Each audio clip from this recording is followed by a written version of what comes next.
Well, welcome back to America Decides. In the wake of Russia's deadly attack on Kyiv, which Charlie Daggett explained how difficult that was to achieve and how deadly it was, our Margaret Brennan spoke with the Russian Foreign Minister Sergey Lavrov for Face the Nation. Let's hear part of that conversation. I want to ask you about what President Trump said on Wednesday. The President of the United States says he thinks the U.S. and Russia have a deal. Let's get it done. Does President Putin agree? Well, the President of the United States believes, and I think rightly so, that we are moving in the right direction. The statement by the President mentions a deal, and we are ready to reach a deal, but there are still some specific points, elements of this deal which need to be fine-tuned, and we are busy with this exact process. And the President of the United States did not spell out the elements of the deal, so it is not appropriate for me to do this. But he did say there was a deal and that he was sending his envoy, Steve Witkoff, to meet with Vladimir Putin Friday in Russia. Is that meeting still happening, and should we expect a deal this week? Well, you don't trust the word of the President of the United States? I was asking your president's word. What will he tell the U.S. envoy? We continue our contacts with the American side on the situation in Ukraine.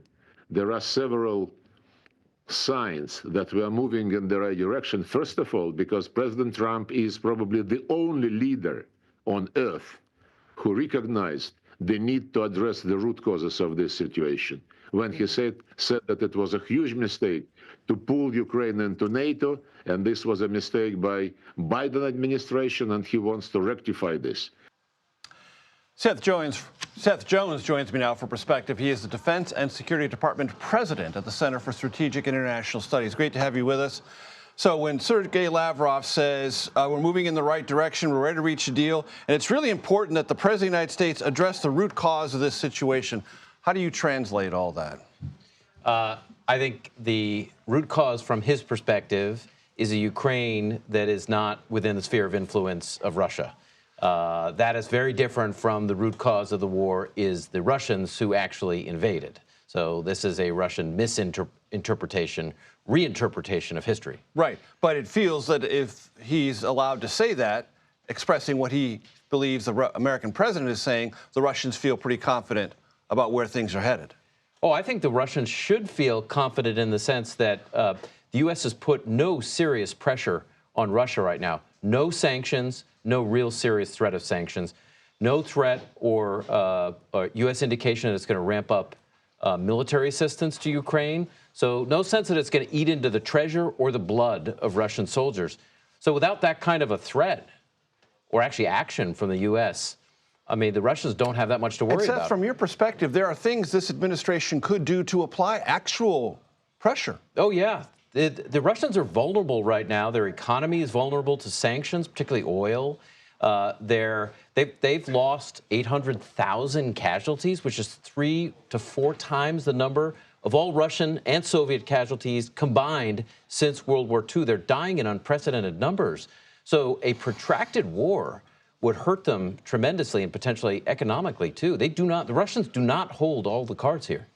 There were 2 agreements, both under the name of Minsk in 2014 and 2015. There are Ukrainian and European fears that if a deal is struck now that looks a lot like those, Russia will do now what it did then, rearm and prepare for another military action.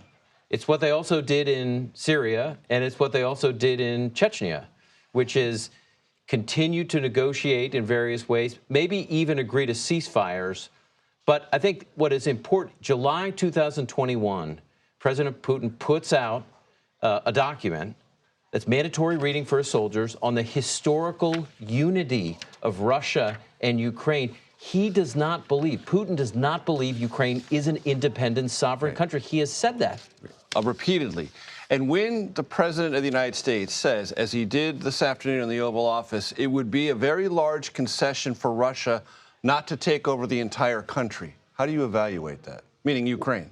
Yeah, well, I think in general, it's a misdiagnosis of the state of the war right now. If you look at the Russian rates of advance over the last 16 months in Ukraine, They are moving at a slower rate, meters per day, of taking territory than the British and French offensive operations in World War I on the Somme. They are not taking territory quickly, and they're dying in large numbers. So I think that's a misunderstanding, misreading of what's actually going on. And yet the attack in Sumy, which killed many, many civilians, the attack just overnight in Kyiv, is a way of Russia signaling to the Ukrainians, if it wants to inflict massive and memorable civilian casualties, which it has throughout the entire 3+ years of this war, it can. Yes, and I've been in Kyiv during a combination of ballistic missiles, cruise missiles, and drones. The Russians they can't take a lot of territory. They haven't been able to do it, but they can inflict pain on the Ukrainian population, both against the electricity grid and against the civilians.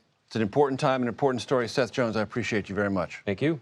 You can watch more of Margaret Brennan's interview with Russian Foreign Minister of Affairs Sergey Lavrov Sunday on Face the Nation. It streams right here on CBS News 24/7 at 12:30 p.m. Eastern.